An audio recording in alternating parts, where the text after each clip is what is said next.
Jadi pendidikan kedokteran itu kita mulai.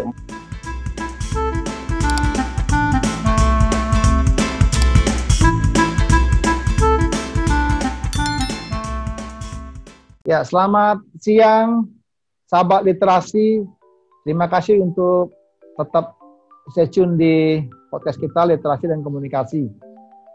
Kita kembali berdiskusi, berbincang-bincang dengan teman-teman yang menyelesaikan studi S2 atau studi spesialis dan S3 dari berbagai penjuru dunia, warga-warga Indonesia yang luar biasa. Nah, kali ini kita akan berdiskusi dengan Dr. Ida Bagus Komang Arjawa, spesialis jantung. Nah, beliau ini seorang yang luar biasa, sudah menyelesaikan studinya, dan mari kita sambut saja supaya kita bisa berdiskusi lebih lama. Selamat siang, Beli Arjawa. Ya, selamat siang Pak, selamat siang teman-teman, sahabat literasi yang lain. Semoga semua dalam keadaan sehat dan sehat dalam keadaan sehat. Iya, terima kasih.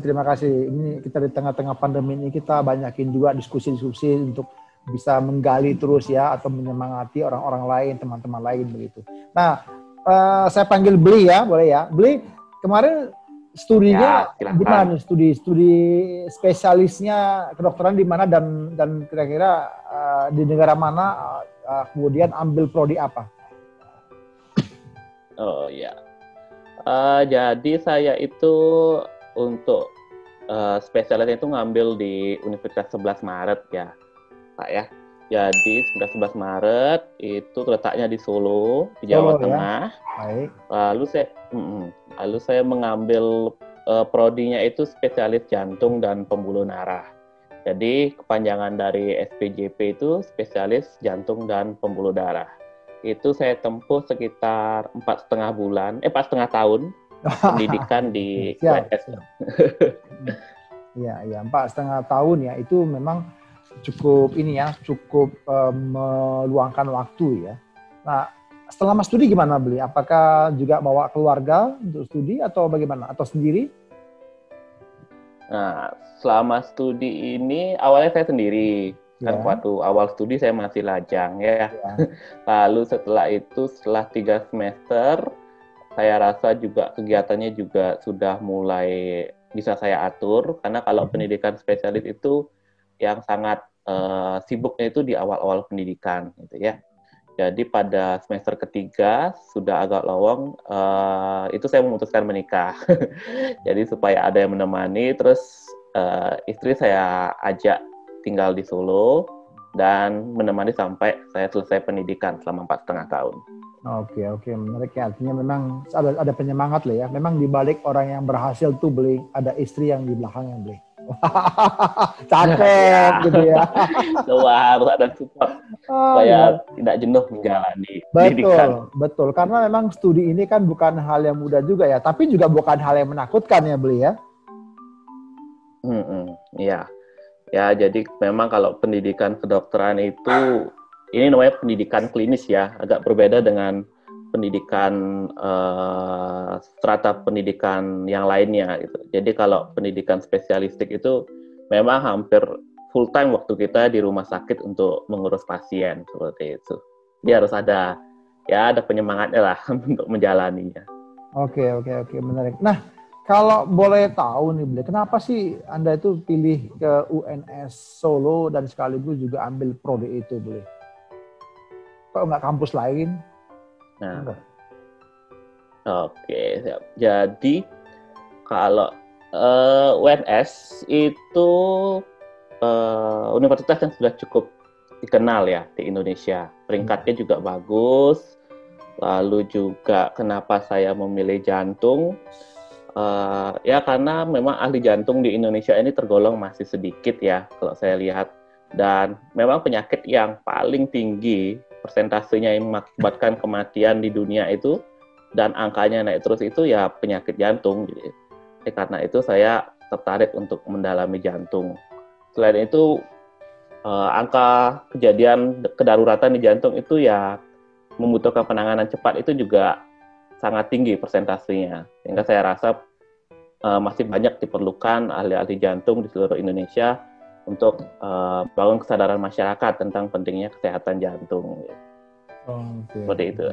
Oke. Jadi memang karena memang melihat kebutuhan cukup besar ya untuk spesialis jantung di Indonesia, begitu ya. Oke. Nah, kalau boleh tahu juga informasinya, kabarnya ini Anda ketika studi itu dapat pembiayaan beasiswa ya, Bli?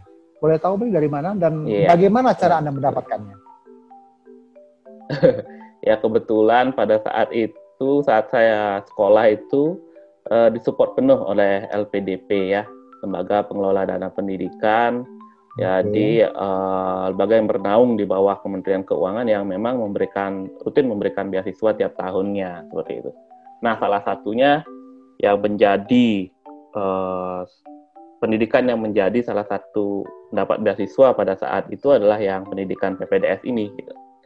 Jadi saya dapat bagaimana caranya saya bisa sekolah, tapi supaya dengan biaya minimal gitu.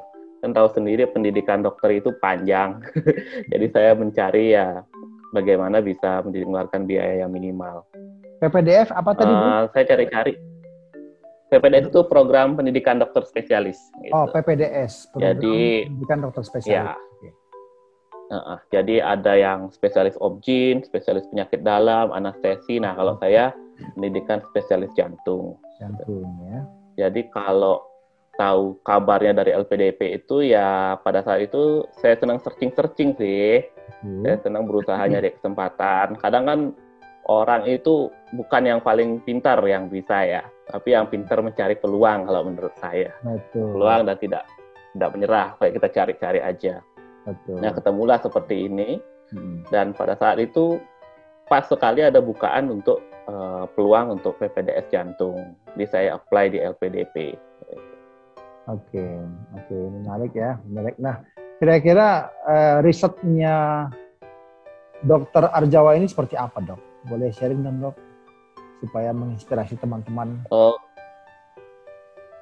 Ketika kemarin selama spesialisnya.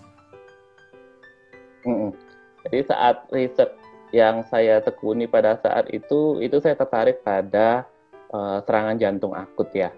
Jadi ada penanda kimia tertentu dalam darah yang kita cek.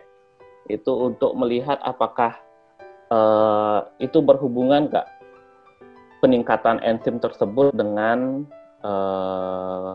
kompleksitas yang kita bilang ya, kompleksitas penyempitan koroner pada saat seseorang mengalami serangan jantung. Seperti itu. Berarti itu bisa sangat mungkin diterapkan ya di Indonesia ya. Karena kan saat ini kan sangat mungkin diterapkan. Habit kebiasaan makan manusia juga di Indonesia cukup ini ya, cukup perlu disikapi bijak juga begitu ya. Iya, betul Pak. Jadi memang kalau research yang sekarang sangat berkembang itu memang di bidang jantung sangat berkembang pesat. Jadi ini bisa menjadi salah satu penelitian pendahuluan dan memang karena sakit jantung itu sangat berhubungan dengan pola makan dan kebiasaan orang-orang ya Pak. Jadi memang kalau di Indonesia sendiri dikatakan itu mengalami dua beban ya.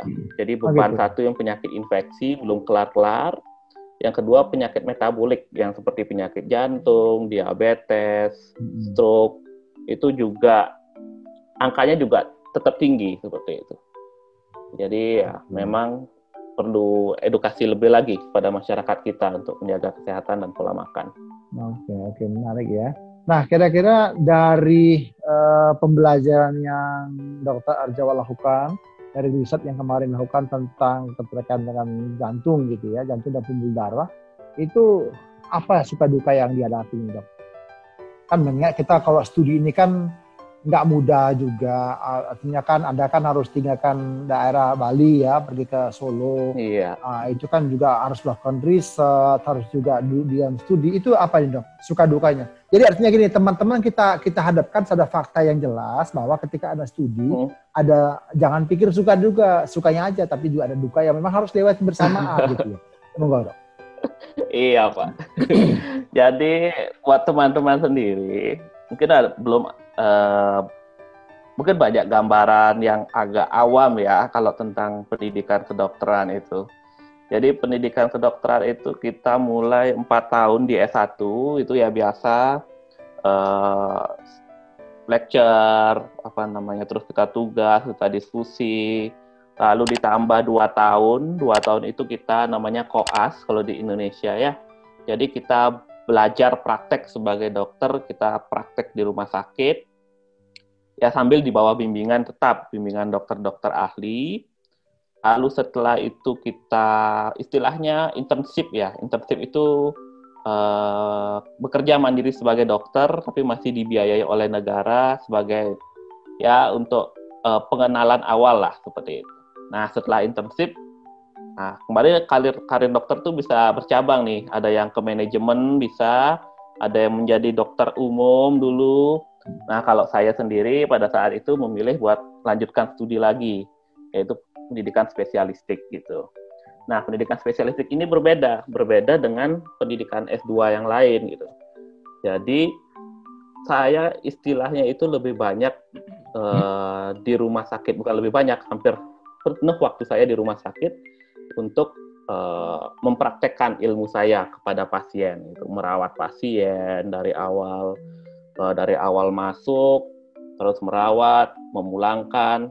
Pokoknya bagaimana kita menterapi agar pasien-pasien yang datang dengan penyakit jantung ke rumah sakit itu harapannya bisa sembuh dan menjalani aktivitas kembali sehari-hari gitu, seperti itu. Ya tentu jalannya selama pendidikan sangat berliku ya. Jadi pendidikan spesialistik di Indonesia itu ya tergolong cukup berat, dan memang pendidikan spesialistik di mana-mana pun juga saya rasa berat gitu. Karena waktu kita 24 jam di rumah sakit, kadang kalau setelah itu dilanjutkan jaga malam, jadi pada saat datang kita pas dapat jaga malam itu bisa 2 hari di rumah sakit tidak pulang-pulang, seperti itu. Baru setelah itu kita pulang. Di rumah pun itu masih kita mempelajari pasien-pasien yang ada, terus memikirkan terapi apa yang sebaiknya kita bisa berikan agar pasiennya bisa sembuh. Kurang lebih seperti itu, Pak. Jadi 4,5 tahun saya seperti itu. Iya, jelas itu dok, memang waktunya tidak biasa seperti S2 lainnya gitu ya. Kalau S2 lainnya tahu saya itu 2 tahun ya. Di dalam luar negeri itu 2 tahun. Bahkan di Inggris cuma 1 tahun dok. Artinya kalau 1 tahun ini 4 kali lipatnya begitu ya. Wow.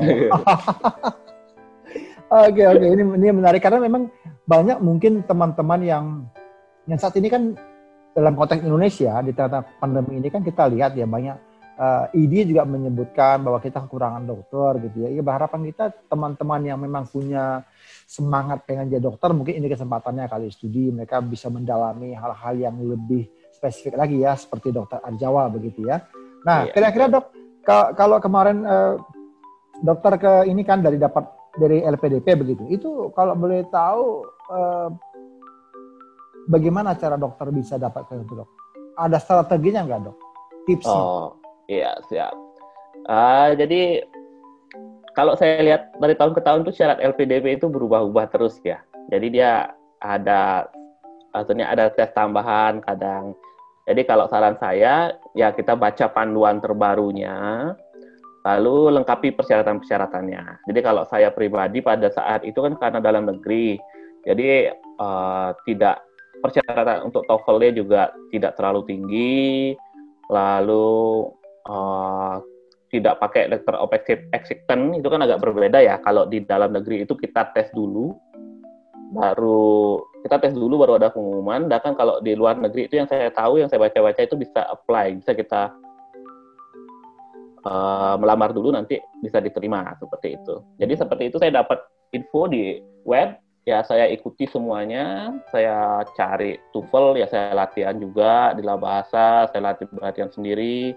Habis itu saya tes untungnya sesuai standar minimal. Lalu setelah itu saya upload semua berkas, tunggu pengumuman. Setelah itu pada saat itu masih wawancara langsung ya Pak ya. Saat itu belum ada yang tes komputer, itu belum ada. Jadi wawancara langsung pada saat itu ya saya perbanyak pengetahuan tentang isu-isu yang terkini.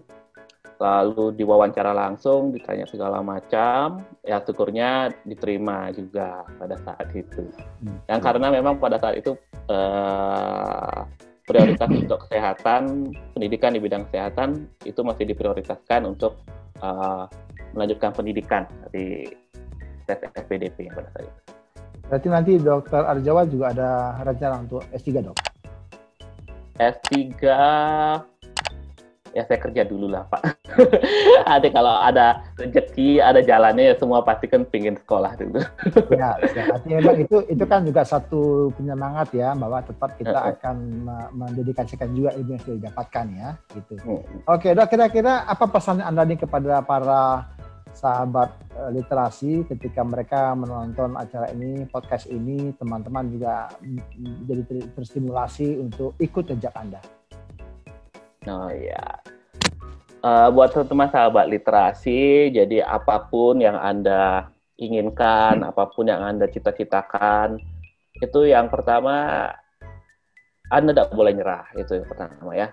Jangan nyerah, Anda harus pelajari jalannya bagaimana, jalur yang bagaimana.